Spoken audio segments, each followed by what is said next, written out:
Tere tulemast meie podcasti Mitu Mitu päeva päeva koolivaheajani. koolivaheajani. Tänaseks teemaks meil on küsimustik, mida Koidula õpilased täitsid ja nüüd me analüüsime seda. Järgnevad küsimustikus olid, milline oli teie ettekujutus koolielust enne Koidulasse astumist? Teine küsimus on siis, mis on üks asi, mida sooviksite, et keegi oleks teile rääkinud enne kooli tulekut? Kolmandaks on, mis on olnud kõige suurem üllatus koolielus? Ja neljas on, mis nõu annaksite esmakursuslastele, mis aitaks neil kooliga paremini kohaneda? Ja nüüd teemasse sisse. Esimeseks meile õpilased vastasid, et on maagiline koht, kus pole vaja ei muretseda ja õpsid on väga toredad. Tegelikult meie nõustume selle väitega, sest meil on väga palju toredaid õpetajaid. Igaüks on ainulaadne, õpetab oma viisi ja keegi pole halb. Ja kui sa saad õpetajaga väga hästi läbi, siis sa ei pea muretsema, et nad sind kiusavad või teevad midagi.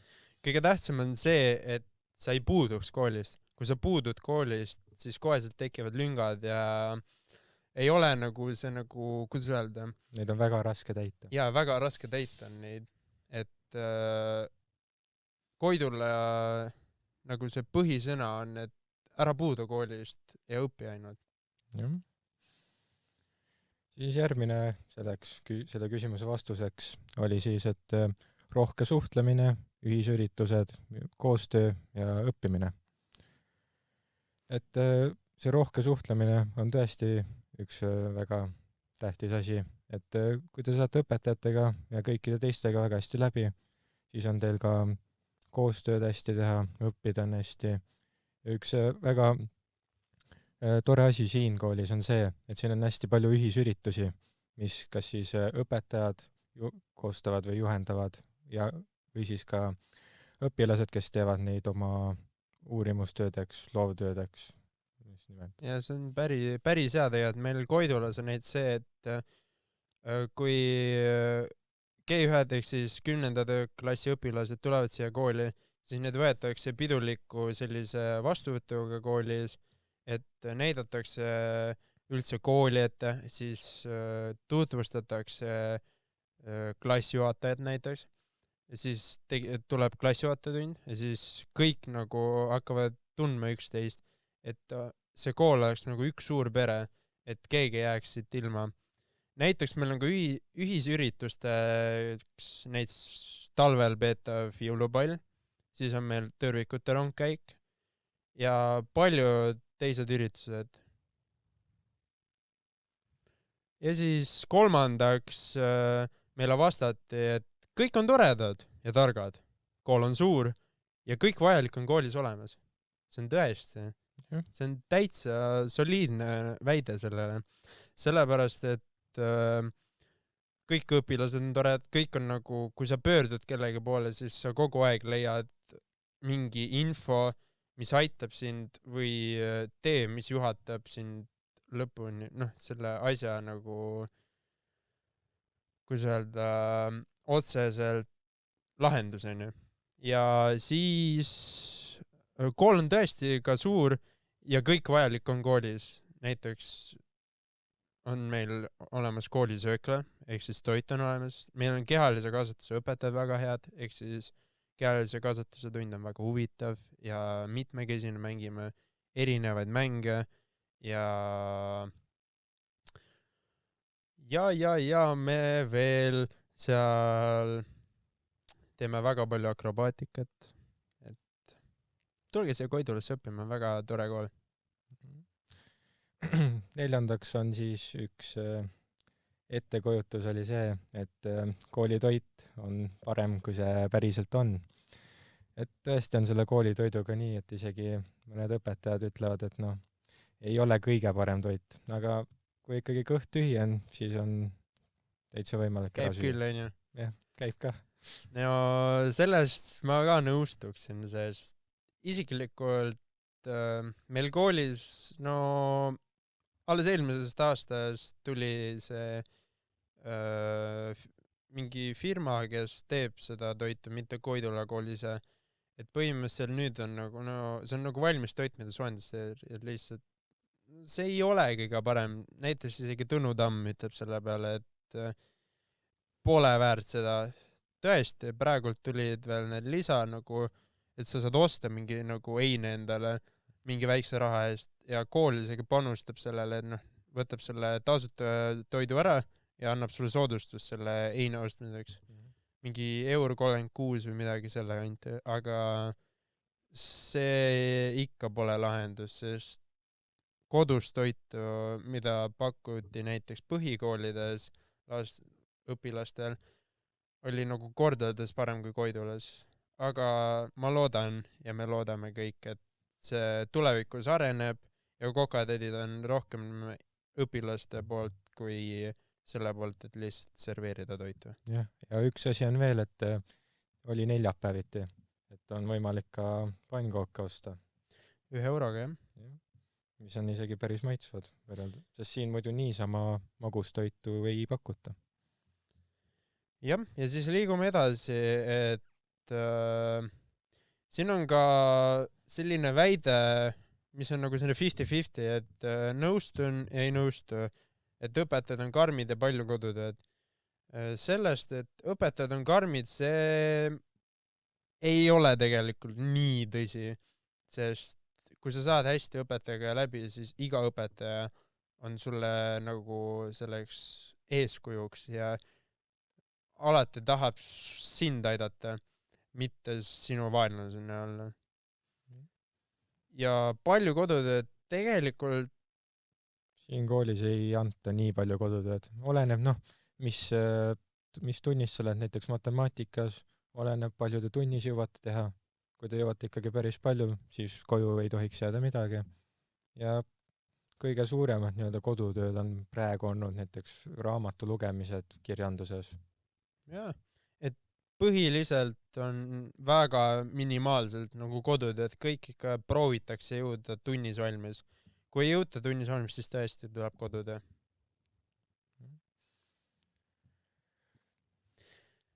Ja nüüd liigume edasi küsimusega.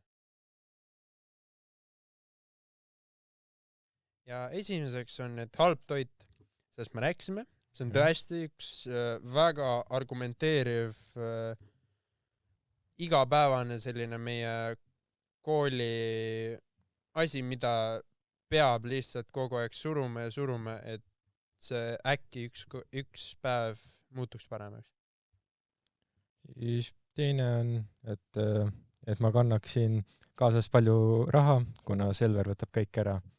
See on tõesti see, et kui sa koolilõunat söömas ei käi, siis on üks Selver asub siin 5 minuti kaugusel umbes jalgsi minna ja sealt on täitsa võimalik päris häid saiakesi osta, ehk siis lõunasöögi asemel. Et põhimõtteliselt, et siin jälle kirjutati Selveri kohta, et Selver on kooli taga, et päriselt, see on väga hea nagu koht, aga see on väga kallis igapäevaselt käia ja regulaarselt osta midagi seal. Aga liigume edasi sellega, et kui puudu teatud aja mingist ainest, pead selle peale mingit töö tegema. Et ma ei oska praegu öelda otseselt, et sest me ei ole üldse väga puudunud, ainult Maksim siin on umbes nädal aega ainult puudunud ja tal ei olnud tegelikult vaja midagi nagu selle puudutud aja järgi teha. jah, et põhiliselt, et isegi kui sa puudud ja näiteks õpetaja kirjutab e-kooli, et on mingi töö tulemas ja siis sa ei saa seal tööl osaleda, siis meie Koidula koolis on olemas selline asi nagu afterparty, kuidas seda õpilased ja õpetajad nimetavad, aga see on põhimõtteliselt ühine kooli järelvastamine, kus sa saad igat ainet järelvastata. Näiteks kui sul läks halvasti, kui sul näiteks puudusid või midagi muud sellist juhtus.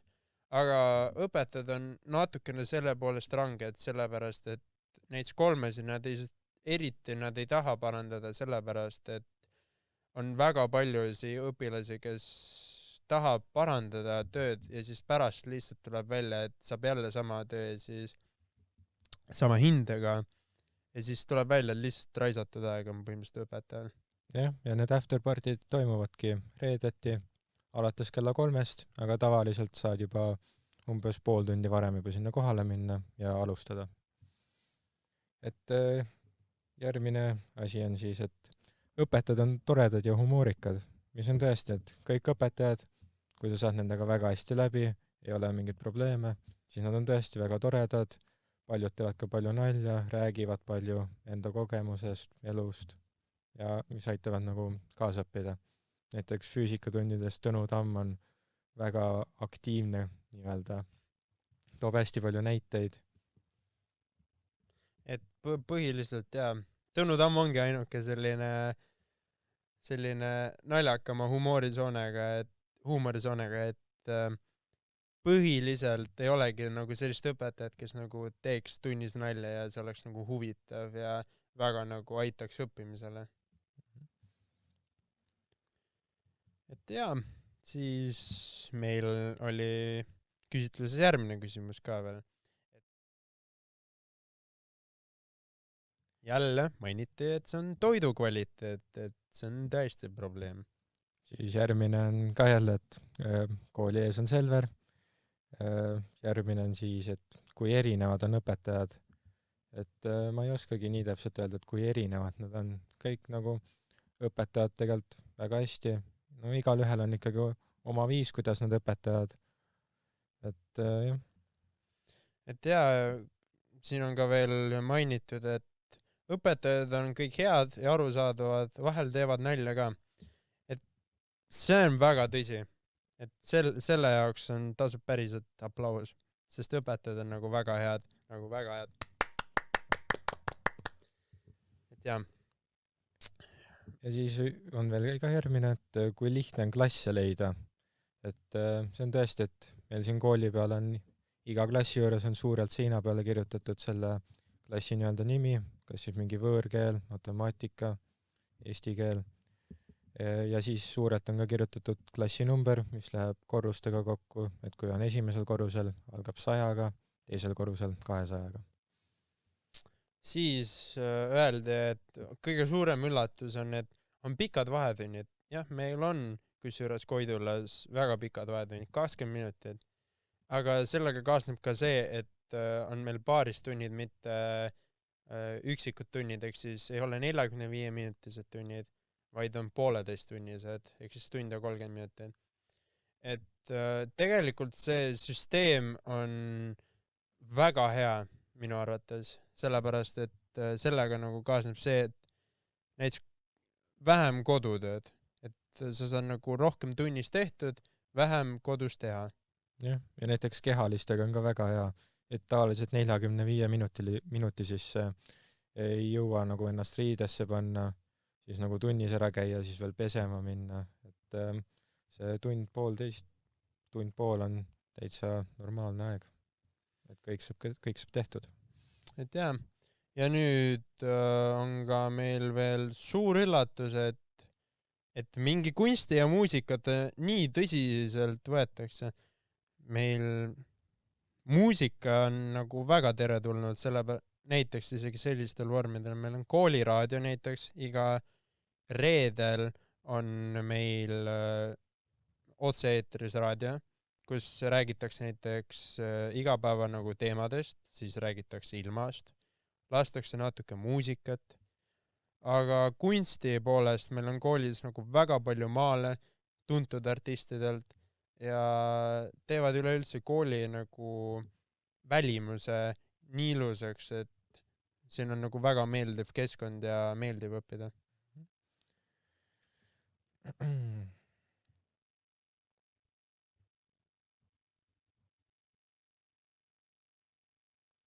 Siis on ka siin veel, et kui paljud inimesed viitsivad teha omast vabast ajast kooliasju ja üritusi, et nagu me rääkisime ennem, et siin on hästi palju ühisüritusi, mis toimuvad, kas siis õpetajate poolt tehtud või õpilaste poolt.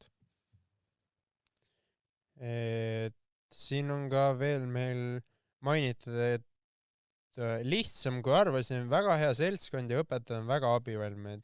Et see põhimõtteliselt tähendab seda, et me jõudsime viimase küsimuse juurde. Mis on siis, et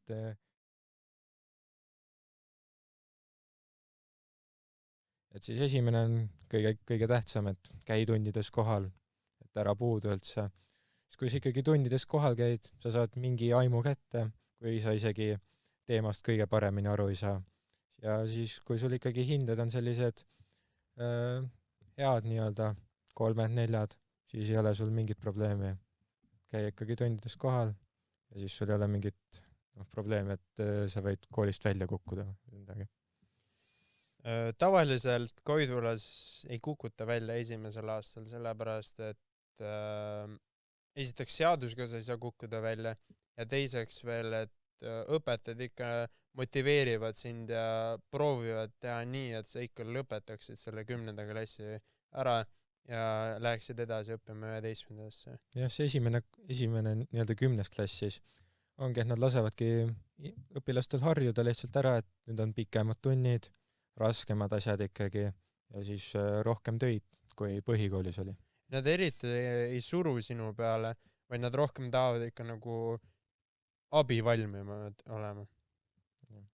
Ja järgmiseks me leidsime sellest küsimustikust, et peab olema raha kaasas, et süüa osta ja vahepeal ei ole mõtet hakata õpetajatele midagi vastu ütlema, kui nad lihtsalt ei ole huvitatud sinu arvamusest.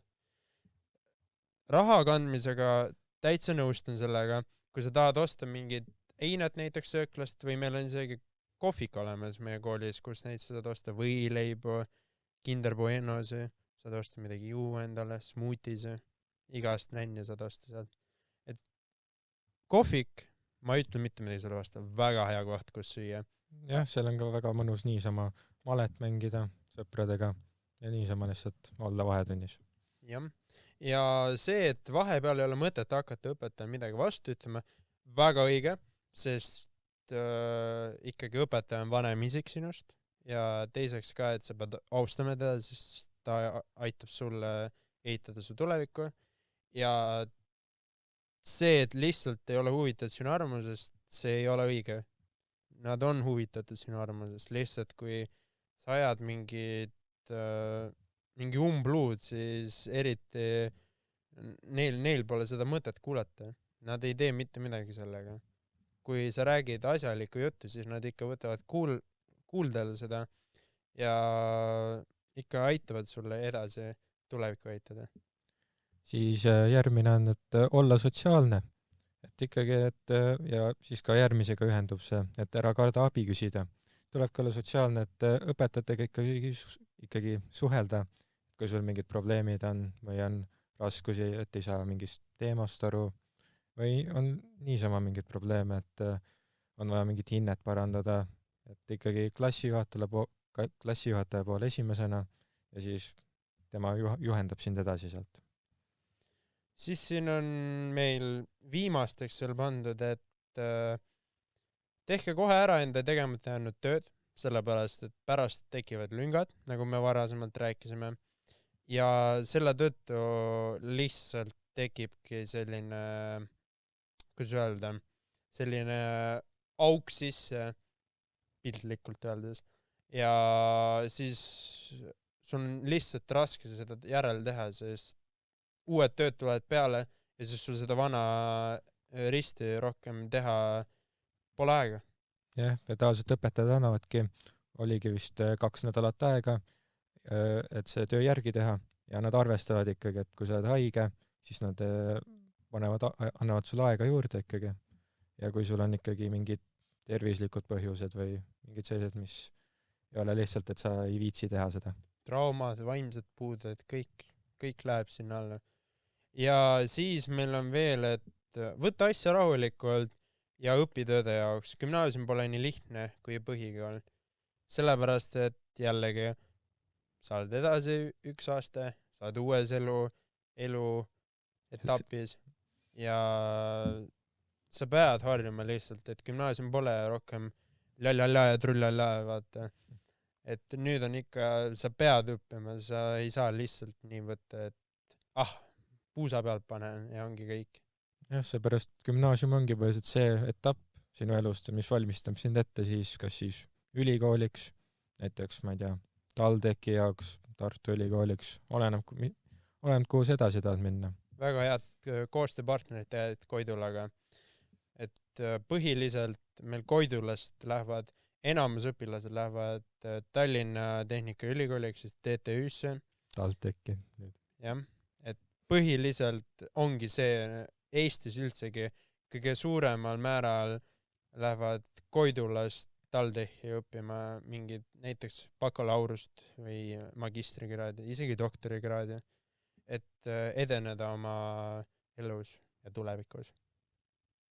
Ja lõpetuseks, mina olin Maksim Kožemjako. Mina olin Andrei Letunovitš. Meie selle episoodi monteerija Daniel Läretei. Ja meie selle siis teema ettevalmistaja Helen Kuldsaar. Aitäh kuulamast! Aitäh! Ja stay tuned, guys! We have the episode right next month. Bye-bye! Bye!